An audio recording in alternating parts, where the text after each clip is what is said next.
Hello and welcome, animation fans, to another iAnimate podcast. I'm your host, Larry Vasquez, and this is episode 36. In this episode, I was able to interview and get some time with Everett Downing. Everett Downing has been working in the industry for quite some time. He got his break over at Blue Sky Studios working on their very first feature film, Ice Age. From there, he's able to work on Robots, Ice Age 2.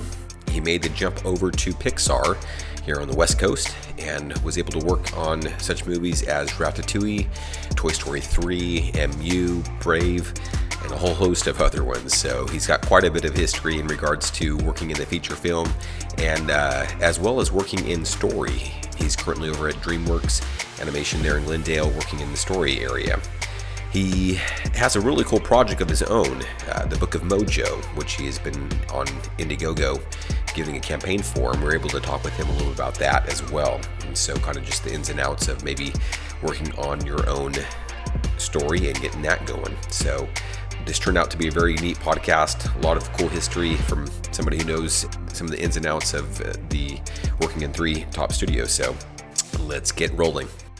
Well, first again, I appreciate you joining. I know artists and people just in general, they have lives. So I just appreciate your time and willing to speak with our guests here, audience, I should say. Of course. Yeah. I'm looking forward to this. So yeah, first off, I always like kind of getting, I think each artist or person has their own story and how they kind of came into animation. So one of the things that's always intriguing to me is kind of how you got into the business, how you got into this, maybe where you studied at, what made you decide to get into animation, and what's kind of led up until now. So yeah. Well, I had a very interesting path into animation. I guess it's not all that surprising. I actually started out wanting to be a comic book guy. I was a huge comic book kid back in the days and when I was in high school. So, X-Men, Spider-Man, that was like my thing. And I actually was studying illustration at SVA. I went for a year there. And as I was studying, I was taking one of the classes and my instructor was like, have you ever thought about animation at all? Which I thought was kind of an interesting question. And he was just saying, like, I just noticed the way you the way you draw, like your characters seem very animated. I think you would, take really well to it. And then I would talk about, because I love animated movies, so I would talk about them all the time. And he's like, you seem like kind of like an animation guy. You might want to think about it. So that kind of that put a bug in my ear. And while I was in school, I saw a couple things that kind of blew my mind. First thing I saw was Akira. Like a friend of mine had like a copy of Akira, and I just remember saying like, "What? Like how's this a thing? How's where did this come from?" So that kind of blew my mind, and that kind of started really getting me on the path. I mean, like I was always a Disney fan, but that one was like I just remember that like really changing my outlook on like what animation could be. And then the next thing that blew my mind was Toy Story. Fresh off Toy Story. And, seeing CG, I was like, this is incredible. And this is like when I was starting to get ready to graduate and that sort of thing. So I'm like, at that time, I was actually looking to get into 2D animation. I saw Toy Story, and I'm like, this is it. Like, this is, this is what I have to be doing, So, from there, I decided I'm going to start doing, I really want to become a 3D animator. And I changed my major in school. And I was lucky. I was really lucky. So now you said you were going to school where? Oh, well, actually, so I'm skipping part of the story. So I started a year out in SVA, and I only did 1 year. And at the end of the year, I'm like, man, it's really expensive in New York. What am I going to do? So I ended up switching schools. I actually went to Columbia College in Chicago. And that's while I was going there, one of the instructors, actually, his name is Luis Contreras. It's like, I owe a lot to that guy. But he was actually working at Big Idea. And he was telling me when I was in school, he was looking at my work, and I was taking Animation 2 class, which Animation 2 class at that time was really a storyboarding class. Okay. So I was taking the storyboarding class, and he's like, hey, they're looking for guys. You should really go over and talk to the guys over at Big Idea. So actually, it's kind of a funny story. I actually went in because they were looking for layout artists. And at the time, they were doing 2D layout. They would do 2D and then go to 3D. Like, 2D layout's extremely technical. It's, like, really technical. How so? Well, it's just like, you have to be really good with, like, perspective and really good, like, it's very, like, very exact. I always found, like, 2D, like, because it's like what you're doing is you got to give a lot of information to the people who are trying to set up these shots and stuff. And I gotcha. I remember I did a test. The guy, like, he saw my portfolio and he was like, yeah, it's like mostly boards. He's like, yeah, sure. He's like, we're going to give you a test. And he gave me a test to do, and I'm like, I don't know what I'm doing. And I just remember looking at it. Yeah, no, I don't think you're a great layout artist, but you know what? Like, I really like your boards when you ever think about being a story artist. And at the time, I was all about animator, like being an animator. I'm like, story artist, like, I don't really know much about that. And he's like, I think you do really well with it. So I actually ended up, I started boarding for Big Idea on VeggieTales while I was in school. So that's great, man. That's awesome. Yeah, it was an interesting start. I noticed also on your IMDb, so you can correct me if that's incorrect, but yeah, it showed that you were in your art department there and a writer on 321 Penguins. Is that correct? Yeah. So that was actually really fun. I'd been storyboarding for about 1.5 years, 2 years at Big Idea. Finished college, and I was like my first year out. And they were starting this new property, 321 Penguins, and they did this kind of all call to the employees, and they're like, we're looking for people who want to jump on this show. We want to develop it. And it was me, Aaron Hartline, Daniel Lopez, Mark Beam ended up jumping on it. Like, there was a lot of people who kind of jumped on it. And me, Aaron Hartline, and Daniel Lopez are just really like trying to explore the show. And we did a lot of like character designs for it. I actually ended up doing a lot of boarding for like the second episode and that sort of thing. And, that's awesome. Yeah, it was a great experience. Like Michael Spooner at the time, he was like art directing the show, and art-wise, I learned so much. Like that really helped me kind of get out of like get like step up my game from like that college level to like professional level. So, and I was wearing a lot of hats at the time too. So I designed a couple of the characters, and when I was also like I was helping rig them, and I actually ended up animating on it too, and that really helped me get my first job in feature films, and that was actually on Ice Age at Blue Sky cool. Studios. Yeah. Okay. Now, here at iAnimate, we have disciplines that are kind of more focused, obviously, for character animation. Yeah. But we also have other disciplines like rigging and modeling and lighting, motion capture. So these are areas that you can kind of do as well. You mentioned you wore a lot of hats there. Was that beneficial for you, maybe particularly getting started to kind of learn maybe some of the pipeline, or how did that work for you there? Yeah, that was actually really great. It's one thing I've kind of noticed just in general. I think like when you're in that sort of college level and you start working professionally, you actually, your skill set is actually pretty broad. A lot of people don't end up like really focused. There are some people who are super focused on like, oh, I really just want to animate. But your skill set can be pretty broad. And I actually think it worked out really well for me because I was able to like, they were actually looking for generalists on that show. So they were looking for people who could like wear a few hats because it was a smaller team and they were kind of looking at like kind of like an alternative like process. So it was really great, that I haven't had something like that happen since then. So So from there you're able to jump to, you said Blue Skies, right? Yeah. On Ice Age. How was that transition for you from working maybe from a more smaller studio to a feature level like that? Yeah, it was incredible. It was a great experience. It was really funny because at that time it was Blue Sky's first feature film. They're kind of transitioning from like doing a lot of like movie effects and commercials to like their first feature film. So a lot of us were like green. We're like new guys, so there's a lot of enthusiasm. And I just remember the first time they sat, I came in, they sat me down. They're like, okay, cool. So yeah, just have some fun. Like, we're not going to sign any shots yet. Just kind of get to know the rigs. And I'm like, yeah, I'm super excited. I'm coming from like 321 Penguins thinking like, yeah, I got these rigs down. This will be nothing. And I remember the first shot I had to do a Manny shot. And I remember like opening him up, and then you turn on the controls. I swear it was like a Christmas tree. Like, see, like all controllers, like, and I just remember just like, what am how am I supposed to do this?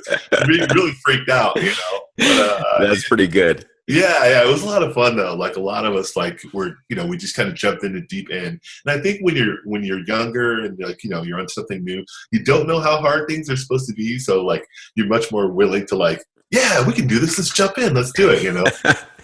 And I've heard some stories in regards to some of the studios in regards to their rigs. And obviously they employ very talented character TDs, but I've also heard because of the time constraints and budgets that oftentimes they can't do what they normally would do. And so the rigs can oftentimes be very difficult as well. So Yeah, yeah, that can definitely happen.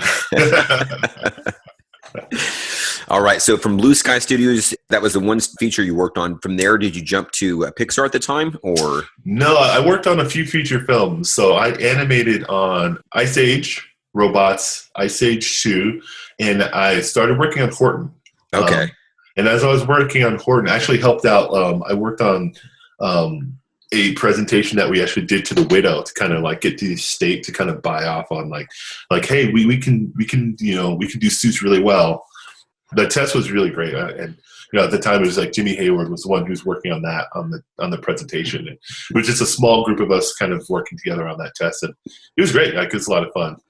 But from there, I was able to it's really funny. Like I always say, like when I made the jump from Big Idea to Blue Sky, I went from I was doing a lot of boarding at Big Idea to animation at Blue Sky, and I really wanted to get back into story, so I spent a lot of time trying to do that, and I finally got back into story on Epic, actually. So cool! Wow. Yeah. So Epic was one of those things, like they developed it for a while, and then they put it on the shelf a little bit, and then they took it out and worked on it. So I worked on earlier, like the earlier versions of the movie. So okay, now. One of and this is just me, maybe you can kind of, again, correct me here. Uh-huh. It seems like within animation, there's different personalities, I guess I'll say. And there are some people who maybe like the acting portion of animation, and that's what draws them to there. But I've noticed there's also other animators who part of what draws them to animation is more of the storytelling. Yeah. Is that kind of maybe where you would fall into play? It seems like. Yeah, I really do like the storytelling stuff. The shots that I really tend to enjoy are like those juicy moments, you know what I mean? The moment shots, which are really hard to get. Those are really hard. And those are super intense. I mean, I'm sure like those are like, the eye for detail in order to really make those sing, you really got to spend a lot of time with them. So I love that stuff. I love those juicy like storytelling moments, All right. So you had a pretty good career there at Blue Sky. Yeah. Full disclaimer, Robots is one of my actually all-time favorite movies. I love that one. Oh, awesome. So yeah, way cool you got to work on that one. Very cool. Yeah. That was a crazy one because we did so much footage for that one. Like, I don't know if you've heard about this, but there was like we did a lot of extra stuff because they changed some of the story stuff. So I really wish it would come out with a version that had some of the old shots. Maybe they did. I have to check. It's been a while since I checked the DVD. So that much extra stuff, huh?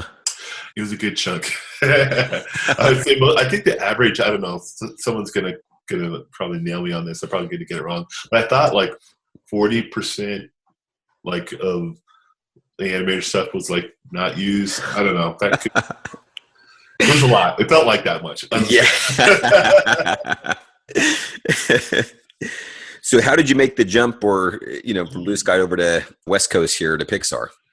That was really interesting. So basically what happened was as I was working on Epic, I'd actually spent all this time trying to get back in the story, and I did. I finally got into the story department at Blue Sky, and a buddy of mine told me, he said he was contacted him, but he was under contract. And he knew that I hadn't yet signed the contract for another run.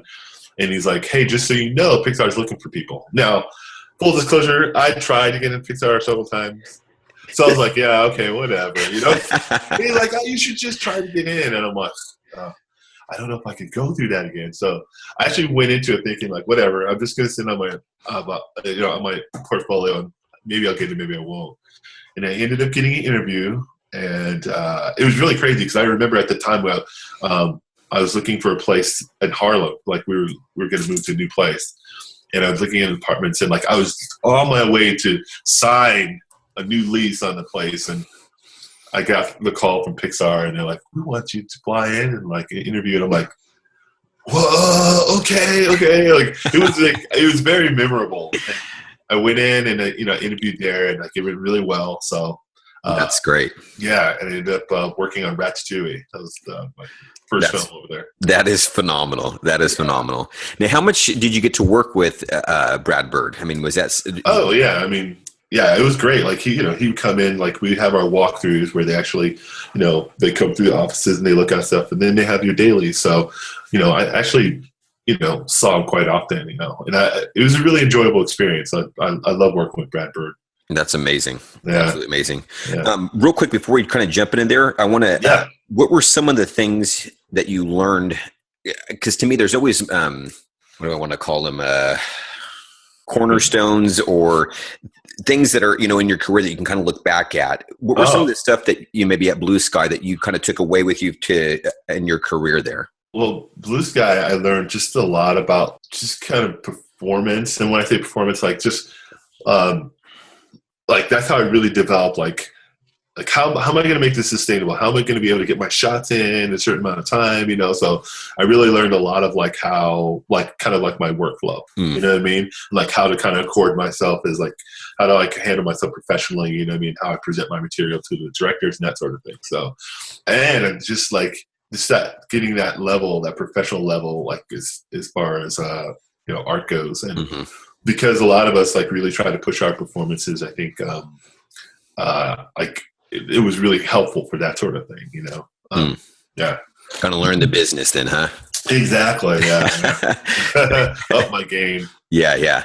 Okay. So now back at Pixar now. Yeah. You've got to, I look again and look in your IMDb. You worked on WALL-E, Ratatouille, you mentioned Brave, Up, MU. These are some people's high on their list as far as some favorites here. Yeah. What are some more memorable things maybe at Pixar or things that, again, some of those that you look back in your career and go, I'll take that with me for the rest of my life here? Yeah. Well, Pixar, like, I had a lot of great experiences over there. Like I would say one thing I definitely got was just like my polish, like my polish level, just like shot out of the roof. And also, polishing performance, you know what I mean? Like just really learning, like, what is this character? Like I found like, when I was at Blue Sky, I was like, how's he moving? Like really analyzing how the character moves.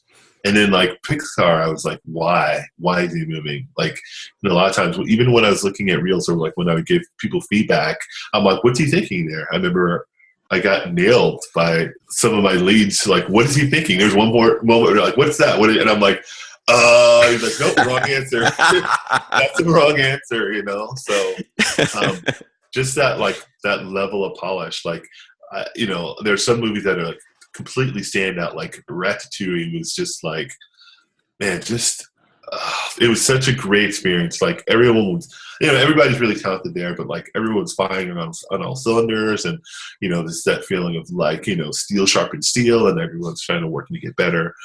And then for me, like Up, I really enjoyed working with Pete, Doctor, and working on that film. And I think just professionally, like I was firing like on all cylinders on that one, and it was really like I kind of clicked with everything that was going on, which is why I was like really disappointed I didn't get a chance to work on Inside Out. It was fantastic. And then like working with Lee, he's just like on Toy Story 3, and it's just like, it was just that movie's like a machine. It was just like it was just so well orchestrated, so well run.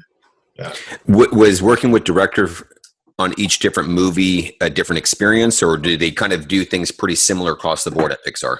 No, every film is different. Every like director feels very different. Brad is like, super, he's just I'm snapping my fingers because like he would watch something and like boom, he would give you your notes. Like I remember a few times like he would watch my shot like go 2 or 3 times. He stops like, okay, this is what you need to do. This, and this. And I was like, okay, And then when you're like dealing with like Pete Doctor, he was very much like really thoughtful and thinking about it. And if he saw your shot, he was like, he's going to think about it for a little bit and then deliver it to you. Whereas like working with Mark Andrews on Brave, he's like, he's like a he's like a hurricane. He comes in, he's like, "Come on, guys, let's get together. Come on, let's make this." So he has this boundless energy that kind of infuses into the crew. So every show is different. So each show you're kind of having to adjust and adapt with your workflow, even. Yeah. Because what they want to see. Yeah, because like you'll learn really quickly. Some people they want to see shots differently. Like you might have some guy like, oh, you can just show them steps, especially if they have like a 2D background, they'll get it. Some guys like, they'd rather see this like a little bit more splined out. And there's some people who want to see face stuff really early. You know what I mean? So it's like, oh, and you learn that after I got really good at that too. By the way, you learn okay. The first couple times you show, it's kind of like you're kind of biting your fingernails or whatever. But you learn really quickly, okay, so don't show this guy without the face blocking. Got it. Let me ask you this. When you're jumping into a new show, what are some of the things that you like doing moving into that? Oh, well, this is this is kind of part of the lesson of now I like jumping into a show. And it's different because I've been spending the last few years doing story. Now I'm animating, but it's pretty similar actually. Now that I think about it, and it's just like research. You want to find out what's the language of the show, what shots worked really well with the director, what shots didn't go over well, that sort of thing. And same thing with story. It's like you come in and you want to know which sequence did the director really like, and you want to kind of study those and sort of get a feel for it. And I'm and anytime I haven't done that, it's the times I've suffered, kind of plotting.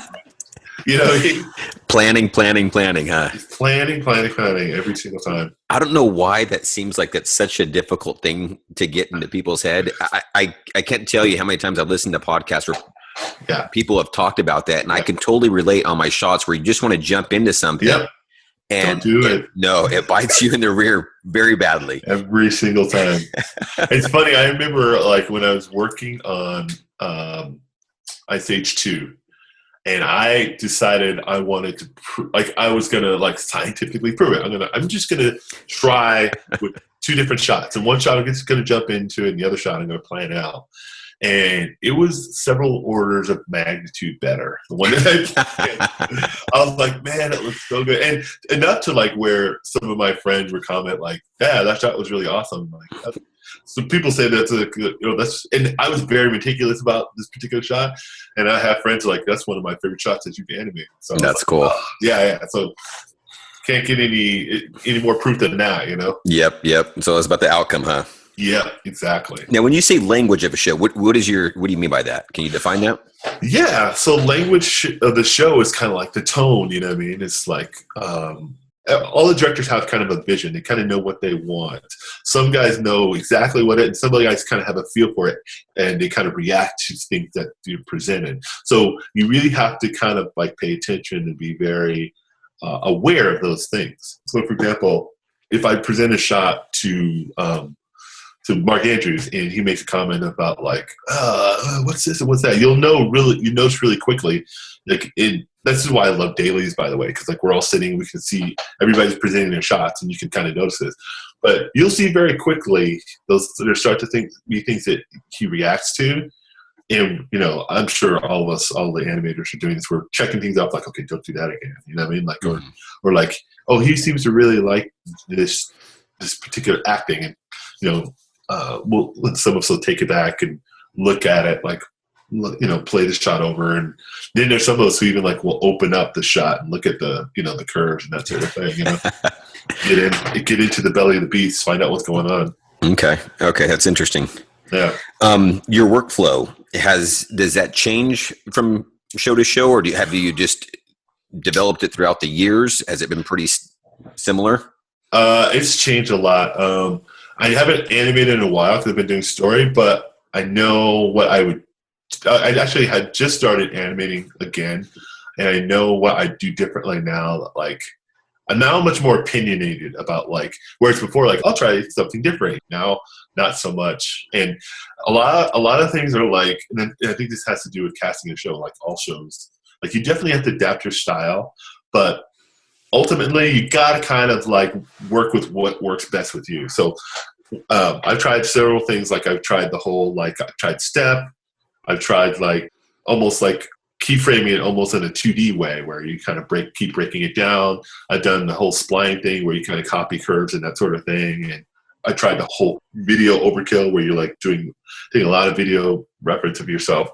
And you just got to kind of pick what worked really good. And I know what people have reacted really well from me from, which is actually going to be closer to kind of like the keyframing style, where it's like a little bit more like I like breaking things down because, I think ultimately I kind of come from like a 2D sort of origins, even though I didn't really follow it all the way through. Mm-hmm. That's how my brain kind of works.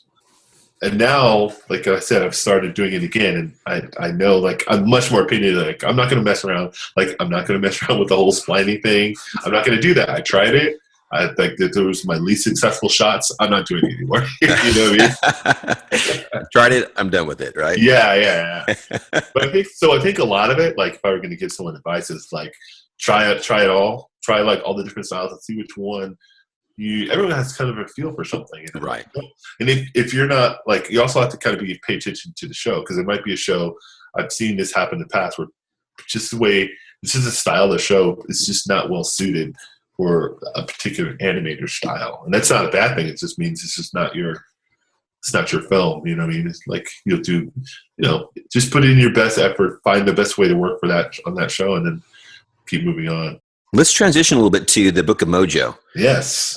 Very interesting project you got going on here. Yeah, it's crazy, right? Yeah, I love the level of creativity in there, even from the camera work to the lighting style and rendering style to obviously the animation. And so this is a very cool project that I've seen here online. Where did the story come from? The story actually is something I've been kind of messing with on and off for like many years. Like I said, I had my origins in comic books. Like I wanted to be a comic book guy, and I love storytelling. And there's some really good friends of mine. We were always talking about writing and like how's the best way like to start telling stories, because it's like anything else. It's a skill set, so you got to practice it to get better. And I just started writing Mojo and working on it as a comic book because I wanted to get better at like storytelling. I'm like, this is like a fun, really weird, different story, and it's like got a lot of elements that I really like. I like urban fantasy, and like I just love the conceit of magic in the real world. I think it's kind of an interesting sort of juxtaposition. I love shows like Buffy and Harry Potter and that sort of thing. And as I was working on this comic book, I just became more and more kind of like obsessed with like, man, I would love to kind of like work on a short or work on a teaser or something like that, like direct something. And a really good friend of mine, Emma Coates, was like, you should pick a story, something simple, do like something really quick to see if you like it. So I decided like, hey, I've been working on this comic book. What if I just worked on a teaser for it? So I was able to somehow convince a bunch of my friends to help me out. And we belted out this teaser for it. So now, when you say your friends, is this separate for the teaser than what the crew you have now? Because like I mentioned earlier, you've got some students from iAnimate who have kind of gone through our program, and we've got both Frank Abney and Aaron McGriff working with you here. So that's way cool. Yeah, there might be a couple others. I won't say yet because they're not totally on the team yet, but I'm talking to a couple. I think, a lot of them are from iAnimate. So. That's great to hear. That's fantastic. It is actually a different crew. So when I started the teaser, I was actually got a bunch of my friends at Pixar to help me out. So we were working on this teaser like after hours, and I had gotten a job as a story artist over at DreamWorks, and moved down to LA for the job. And after doing the teaser, I just got the bug, man. I was like, man, I would love to keep doing this. Like, is there a way to do this? And I decided, like, okay, I gotta take a little time out and like work on this and kind of push on it, because number one, I think it's really cool. Number two, like it'd be awesome to see if this goes anywhere. So I ended up talking to just a few people. Like Frank was one of the early guys I talked to. I'm like, hey, would you want to maybe work on something like this? And just being kind of overwhelmed by the people who were like, yes, that sounds very cool, So, I mean, there's quite a number of people who kind of jumped on, and it's just been awesome. We're taking it kind of in a different direction with the look, but doing, like, it's just been so much fun. Like, it's been awesome. Well, I think when you see the high level of quality that you have going on there, it's exciting. It's something where you can see where someone wanted to be a part of it, or as you have it here on Indiegogo, right? Yeah. Again, I can see where it's drawing more people to go, okay, I can see the vision of this and where this is going, and the level of fidelity that this artist, is wanting to put into this. So it's easy to get behind something like that. I mean, it's been a lot of fun. Like, I love the idea of, like, when you join in, when you group with people, and like how that evolves. Like, the idea itself, well, when I started, was really simple. And just like, I would meet with a lot of my buddies at Pixar, and they would pick it apart and say, like, no, that doesn't work. And, it just gets stronger and stronger. And then when you work with a full crew of guys, and they're like, hey, I noticed your design. What do you think if we did this? And we went in this direction. You're saying, like, that's amazing. That's incredible. So just seeing the evolution is fantastic. That's awesome. Yeah. Now, the crew that you have now, how did you assemble them? Is it something that you kind of put out there, or is this, hey, I know some people and then they knew somebody else, or how did that work for you? Yeah, that's exactly it, the latter. So, I initially just kind of approached 3 or 4 guys, and I said, hey, would you be interested? They said, yeah, of course. And then I'm like, just offhandedly, yeah. And if you know anybody who else, someone else who might be want to do something like this, let me know. And from there, it just kind of like, you know what I mean? So that's awesome. Yeah. And since it went live too, a lot of people said, like, is your crew full? It's been great. Well, it's pretty cool too, because the idea, I can see where somebody's getting some, maybe who's not in the industry just yet, but has that talent right there, where they can get some production type experience, to be able to work on something like this. So, how are you working with this team? Obviously, it seems like they're kind of maybe all over, or how does that? It's been that's been a story in itself. It's all remote. So basically, I'm based down here in LA. I would say like a little bit more than half the crew is here. And then there's a number of people that are in San Francisco. There's some like a third of the crew, I would say, is in New York. There's someone working in Austin, Texas. We actually have someone in Sweden who's helping out. So it's been really interesting. We do a lot of this, like Zoom. Like, we'll have meetings in Zoom, and you guys have dailies at all, or? A lot of the pre-production is done, so we're trying to fund the production of it. Okay. So a lot of it's just like, now we've finished a story reel. We're building characters. I think 3 of the characters are built, 2 of them are rigged, so we're starting to line things up. So we haven't got to the point now where we're doing dailies yet, but animation tests has started and stuff. So it's really exciting. That's neat. Yeah. Where are you wanting to take this pilot here, if you don't mind me asking?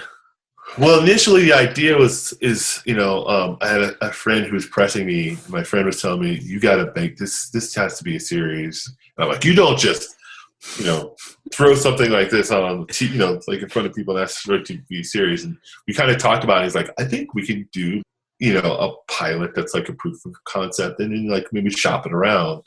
I think ultimately in my mind, this is something I could, I'd love to be able to think that someone like maybe Netflix or Amazon or something like that, like you could find a home there.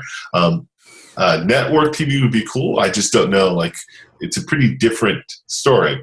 But, it all depends on the audience. If the audience is there, that's another reason why we want to do Indiegogo. We're trying to build our audience. Well, one of the things that I'm looking at this, because we've had LaShawn Thomas on a podcast as well, and he had his funded.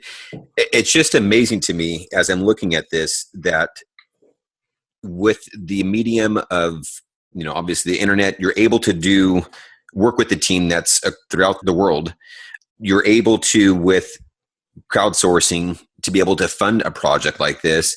And then, as you mentioned, with things like Netflix or Amazon, you're able to get something actually out there to a mass audience. Yeah. It's just phenomenal. Yeah. Like, I don't think you could do something like this any other time than now. Like, it's just like the level of communication that you get, the fact that we can have a meeting, with 10 of our guys all at the same time. It's video conferencing, and at your homes is ridiculous. It's like the stuff that you can do is absolutely amazing. But it just seems to also open up the possibilities for not just different, but different and more venues other than just TV, where guys like you are able to get your story out there.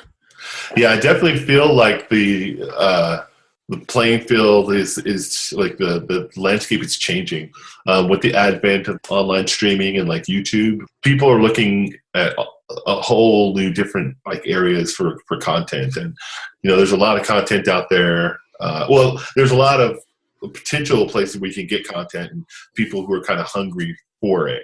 So it's incredible that you can do something like this these days. Yeah. Well, if you don't mind, we'll obviously have in our show notes a link to the crowdsourcing site as well as the trailer. But why don't you tell us about the story a little bit? Okay, yeah. So it's called The Book of Mojo, and it's an urban fantasy. It's set just a little bit into the future, and the main conceit of the world, is that magic, which once thought to be legend, is now real.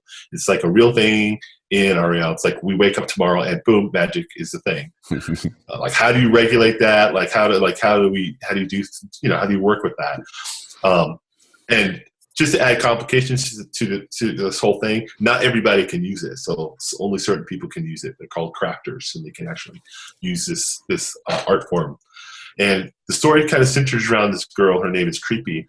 She's this young, like 13-year-old runaway who's been separated from her father by this tragic accident. And she's actually looking to magic as a way to kind of reunite with her father. And her life is changed when this incredibly powerful magical artifact literally like drops into her life. And what it is a 7-foot-tall, like walking statue that she calls Mojo. And he has no idea what his origins are, where he came from. He's very confused.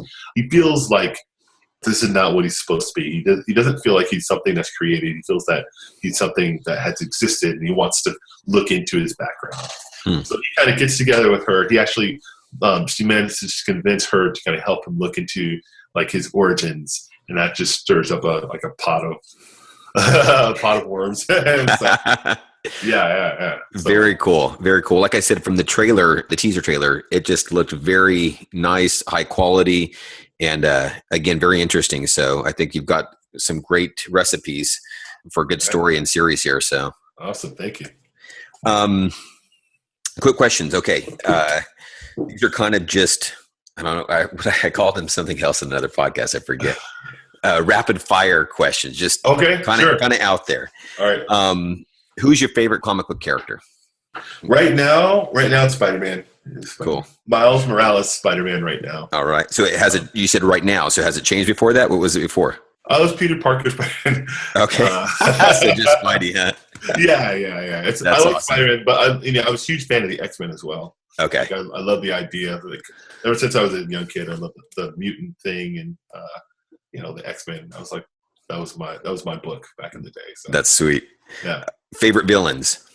Ooh. Okay, so my favorite villains, I love the Joker. He's so messed up, he's so wrong. But I also like, man, it's funny. Like, I think I like a lot of the DC guys. Because the first one that jumped to my mind is Joker, and then, I like Dr. Doom. I think he's pretty interesting. Mm-hmm. Just the idea of this, Latvian, like, K or whatever, and yeah, he's pretty interesting guy. I think that Lex also. So yeah, the more classic guy, Lex Luthor. Okay. Yeah. Who's been some of your favorite characters to work on, animated wise? Okay. So I really enjoyed working with Linguini and Colette. Those guys they were just so. They were so appealing. It was really easy to compose them out because they look great from so many angles. I also really enjoyed working on. I did a lot of stuff with the bird in Up. It was just so much fun. Like, it was really. We looked at a lot of cassowaries and ostriches and stuff. So, and he was just really fun Muppety type of character. Yeah. And then On Brave, I had a lot of fun with the three suitors. I did a lot of scenes with those guys. There are also characters who look funny from so many different angles. You know, like they're just really fun to work with. Any extracurricular activities that you enjoy doing? I love bike riding. Okay. Although I haven't done it in a while, like that's like my thing. I need to start doing it again. Like I just like just getting on that bike and kind of plugging your music in or whatever, and just kind of riding for a while. It's just great, you know. Any favorite books? Oh, so I've been, you know what? I read a book recently that I really enjoyed, and it's called Steelheart. I can't remember the author off the top of my head, but it was really, really interesting, really, really messed up. I really enjoyed that one. Yeah. Very cool. Any influences throughout your career? Maybe movies, mentors? So yeah, I would say so. So as far as mentors go, there's a few guys who've been, I think, pretty key. One of them's Luis Contreras was my instructor in school, and I still talk to him to this day. Just a lot of guidance, a lot of passion for like story art and storytelling. I would definitely say Mark Andrews, just because when I was transitioning into the story department over at Pixar, like he gave me a lot of like really great just advice and just really kind of help me up my game. And then there's some people I think I just work with, and like they've just been such a pleasure to work with. One of them is Dan Lopez. He's been friends of mine for a long time. He's like our art director over at Pixar right now, and he's just like, I've always loved his work. It's just like, it's just beautiful stuff. And another longtime friend of mine, we've just been kind of following each other for a long time, and we've known each other from college, and that's Aaron Hartline. He's just an inspiration because he's number one, he's like a super solid animator. Number two, he's just like so like focused. I've never seen anyone quite as focused as he is. Yeah. Okay, two questions here. This is kind of one and the same a little bit, but what advice would you give to someone getting into the business? And then the second one's kind of dovetails with it. What advice would you give somebody who maybe is already in the business? Maybe more early on. Okay, that's an interesting question. So somebody getting into business, I would definitely say professionalism is very important. So, you know, do the job and like pay attention. Like it's about, you know, not to get corny or whatever, but it's about the journey. It's not about the destination. So when one thing that I've actually learned that throughout the years, I read an art, like I was reading a book about some of this stuff, and it's like that the fact that practice is performance, meaning like everything is practice. When you work, it's practice. You know what I mean? So just kind of be present with that. Don't think about where you want to be. Don't think about what you want. Like, you know, when you're planning, you definitely plan your destination of what you want your shot to look like. But don't be so overly obsessed with like trying to get there. So like that you're not focused on being where you want to be in the shot. You know, and that I'll let you get to the other one, but that is so crucial. Yeah. I think particularly, you know, having dealt with iAnimate, being a student in the past, but also still very much involved. I think that's such a key wisdom right there, because a lot of students kind of come in and all they're thinking about, okay, it's my demo room. And they're forgetting that they're now here to learn. Right. Yeah. You know? Yeah. That part will come, but right now you need to learn those things. So that's a great bit of wisdom right there. And you'll see it too. Like, you know, I'm sure you've seen like when someone's in the performance, you can tell like when they're living with it and with whether or not they're like, a lot of people can learn the technical aspect and get really good at it, but like you got to kind of slow down, like just like be with the shot. You know, it sounds really like new agey and stuff, but that's what, you know, that's what I would say. And for the second part of it, like what would I tell someone in the industry now is, so, and this is kind of like this profound thing that I've kind of learned. And that is like your job, like what you do, like, the path you follow is your life. In the end, you remember the work, right? But you're going to remember the crew more. You're going to remember who you work with more. And pick something like, if you're happy with the crew that you're working with, you can have much more impact on that team. Again, this is another thing that kind of sounds like very sort of new agey and stuff, but I remember the experiences that where we were all working really effectively as a team, and I really enjoyed who I was working with. Like there were some films that are just it was just a sheer joy to work on because we're all in the same place, and just kind of same thing about being present, and just kind of knowing to stay with that, to kind of stick with that. Now, oftentimes as animators, you can kind of be secluded working on your own shots and stuff. Yeah. What advice would you give to being a good team player as well? Because you're not also an isolated island here. You're working for a common goal here. So what advice would you give to being a good team player? So this is a great question. I actually am trying out some of these things. I really think you definitely get out of your office. Get out of your office. After you get your launch, doesn't matter if you just launched by yourself or what. Find everybody that you're working on that sequence with. This is the same goes with story. Talk to your team. And I would even go as far as saying, this is something I really want to do as I work on my own production. And that's work it out together. Work out that sequence together. If we're animating a sequence together, let's get it. Let's actually try to block it out as quickly as possible as a team and look at it and see what's playing, what's not. Try to get it in front of your director in that form as quickly as possible so you can see if the scene is playing. A lot of times, it would happen you're kind of in your office. You're oh man, this is going to be so awesome. People are going to be talking about my shot for the whole production, and then you get it and you see it next to everyone else's and it doesn't fit or whatever. You know what I'm saying? It's a different tone. Your guy's 600 times sassier than he is in all the other shots.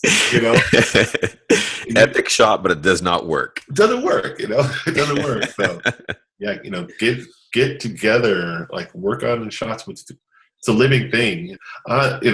This is another thing that's just I've learned from just years of working in production on feature films. It's sync with your team.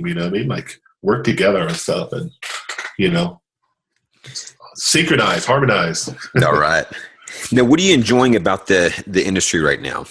You said you've been working in it for quite some time. What is it that maybe you've seen throughout that time, and what are you enjoying about it? Maybe see as it's kind of moving forward here. Well, the industry is changing a lot now. It's what's been interesting for me is exactly what kind of stuff we've been talking about earlier. It's a lot of different venues that are kind of opening up, and a lot of new players coming into the game. Curious to see what they have to offer. Seeing Paramount in the game and seeing Warner Brothers and stuff, Illumination adding stuff and real facts. It's just cool to see more styles and more ideas coming out there. So that's what's exciting for me, to see other people kind of start to get in there and try things. So and also this whole crowdfunding thing and online streaming. I'm curious to see where that goes. You know what I mean? It's in its baby stages right now, but if you look at the track records, there's been a lot of animation that's sort of started that way. Mm-hmm. Almost like a startup mentality. Yeah. Very cool. Very cool. Well, I appreciate you joining me on this podcast. I want to give a quick shout out though. Do you have the link for the Book of Mojo or the website that they can get from there? What's for sure. Definitely check out the comic. You can see the comic online and get all the updates. If you go to www.bookofmojo.com. And if you want to check out, support our short, and why wouldn't you? Because it's amazing. That's right. That's right. Yeah, you can check us out. It's www.igg.me /@Book of Mojo. All right. Yeah, definitely go and check out the site. I'm sure once you see the trailer there, you're going to want to get behind this thing. And it's important. That's why I wanted to get you on here. It's important for people to be able to support things like this and to be able to open up and what's being shown out there and kind of make things a little bit broader in what we're able to see. So definitely get behind this. Yeah, I definitely feel like supporting this is supporting our industry as a whole. Like it just makes it broader and more robust. So get out there and support me and other indie animation. There's some great stuff out there. Absolutely. Well, Everett, a really nice meeting you on this, and I really just appreciate your time and good luck to your campaign here. All right, thank you very much. Fantastic talking to you, Larry. Awesome. Thanks again.